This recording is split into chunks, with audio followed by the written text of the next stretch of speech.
Hey guys, so today I'm going to show you how to make a fast and easy dishcloth. This should be fine for you even if you've never crocheted before. I've really prioritized trying to make it speedy for people that aren't very fast at crocheting yet, but also keeping it simple. So all you need is a crochet hook. This one is 4.5 millimeters. I wouldn't recommend going much smaller because the smaller the hook, the smaller the stitches. And if you're not very familiar with crochet, you want big stitches so that you can see them. And then you need this, I don't even know if it's pronounced Bernat or Bernay, Handicrafter 100% cotton for a dishcloth. This is about $1.99, I believe. And 100% cotton, so it's super absorbent. Okay, we're gonna jump right in. All right, so I've got my yarn, and I wanna put a slip knot in this to start off. So I'm going to wind my 2 fingers around the yarn, put my finger through and pull the yarn through, just making a little slip knot. And then because I want to be able to put this in the washing machine and not worry about it unraveling, I'm going to take this and I'm just going to put it through right here. There he is. And I'm going to go back into this area and pull tight, and that'll just make a nice knot so that then I can, I can put this in the washing machine because I'm not hand washing my dishcloths. All right, now we're gonna insert our hook through this loop, and we're gonna start by just determining basically how wide this is gonna be. It's gonna be 20 stitches wide. So we're gonna do what's called a slip stitch. It's super easy. You put your yarn over your needle and then you pull it through your circle. I'm gonna do 20 of those and you can watch really closely here. Well, that was 1, this is 2, 3, 4, 5, 6, 7, 8, 9, 10, 11. Okay, I'm gonna stop counting and I'm just gonna do it because. Okay, so now I've got this whole trail of sort of circly things. And if you look at them pretty close, you can see these sort of holes. Each of those holes are basically representing 1 stitch. So now I'm going to show you how to do the double stitch, which again, it's only a little bit harder than basic stitch, and it's twice as fast. And like I said, you guys always seem to get kind of, oh, that was my light, it's a touch light, impatient and discouraged. So I'm teaching you the faster one in the hopes that it will keep you interested. So first thing we got to do is we got to yarn over and pull through 2 to make basically 2 more slip stitches, and I'll explain why when we get down the other side. Now I'm going to yarn over, and then I'm going to go into my 3rd little circle from the beginning. So that's that guy. So I've yarned over, I'm going in,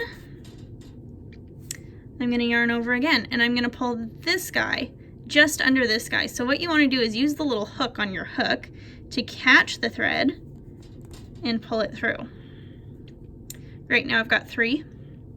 I'm going to yarn over, I'm going to pull through just 2. I'm going to yarn over, and I'm going to pull through just 2. And that's actually our first double stitch right there. Beautiful, what a beautiful stitch. So as you can see, the 2 there made the height basically for the new stitch. Now I will say, if you're like, wow, this is really hard, the first row of double stitches is way harder than the actual rest of the tablecloth. So if you're thinking, the dishcloth. So if you're thinking, wow, this is really hard, it gets much easier as soon as you get done this first row, I promised. The first row is the hardest. The first cut is the deepest. Okay, so let's do the next double stitch. We yarn over. Now you can see, because this is where people get confused. They're like, do I go in right there or right there. You go in over here, and I test it by if I pull on my stitch and it pulls that opening, that means I've already done that opening and I need to go on to the next one.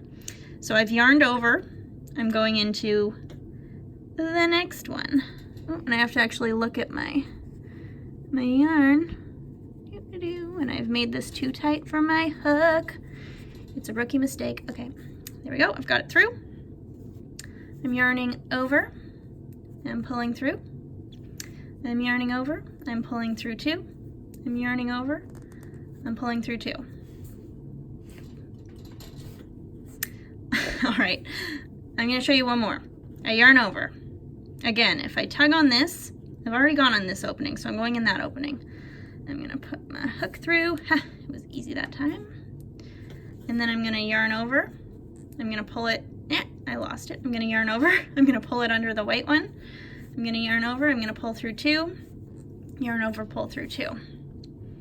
And you can see this is sort of starting to form.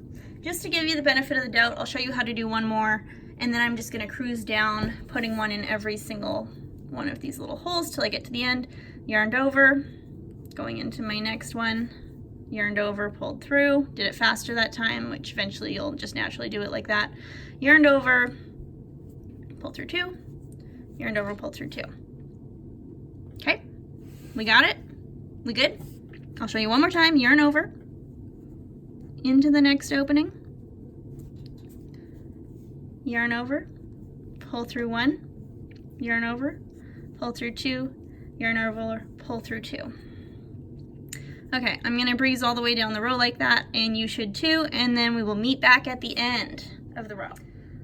Okay, so now I really just need to get a different lamp.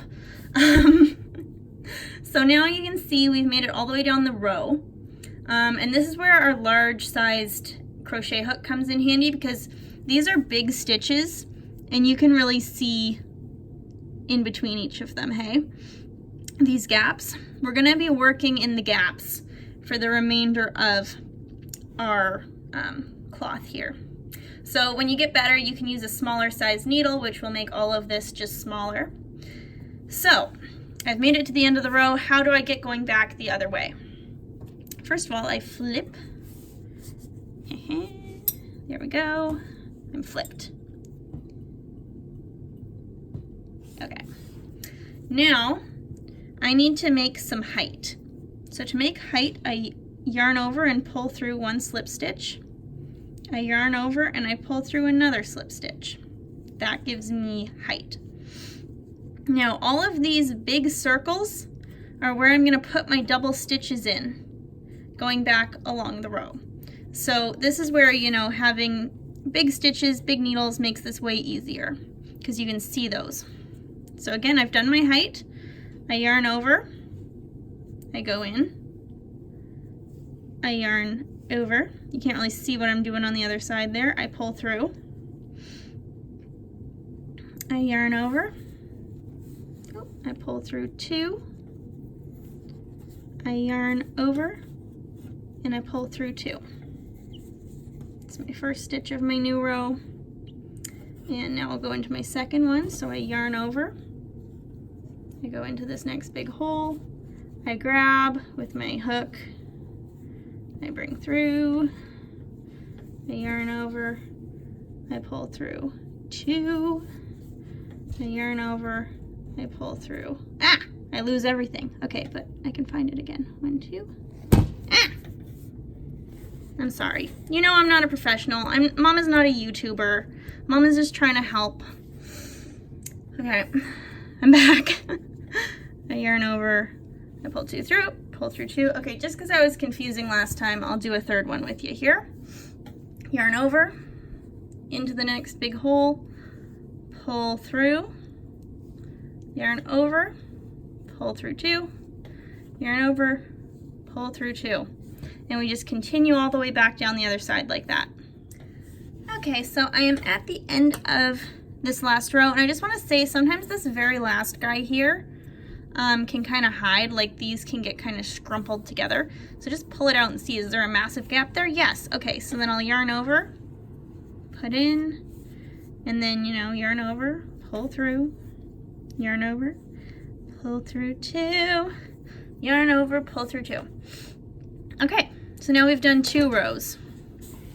We need to do a total of 15 rows to make this dishcloth exactly like this.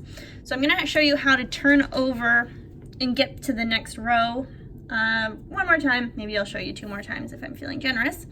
But it's basically just repeating that for 15 rows, and then I'll show you how to end it. So we're gonna flippy, and then we need height, right? So we're gonna just do 2 slip stitches up, 1, 2, and then all of these big gaps we are gonna be putting double stitches into. So we're gonna yarn over into the hole, yarn over, pull through, yarn over, pull through 2, yarn over, pull through 2. I'll show you one more stitch. Yarn over into the center, yarn over, pull through. You'll be doing this so fast in no time. Yarn over, pull through 2, yarn over, pull through 2. All the way back down that row. And we're gonna get a total of 15 rows. So you can keep track in your head if you're really bad at that. There's some really good counting apps where you just tap the thing every time that you're done a row and it will keep track for you. So we're gonna do that times 15. So 15 total rows. I'll meet you back here. Okay, so we've got a full-blown dishcloth here after 15 rows. We're gonna disconnect from our yarn ball. Now again, because I do not hand wash my dishcloths, I'm gonna turn this into a little bit of a knot by pulling that through. And then I'm gonna just make a knot.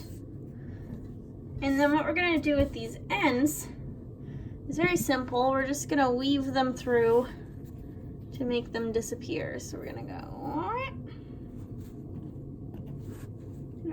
there we go. Go in, wrap over, pull through.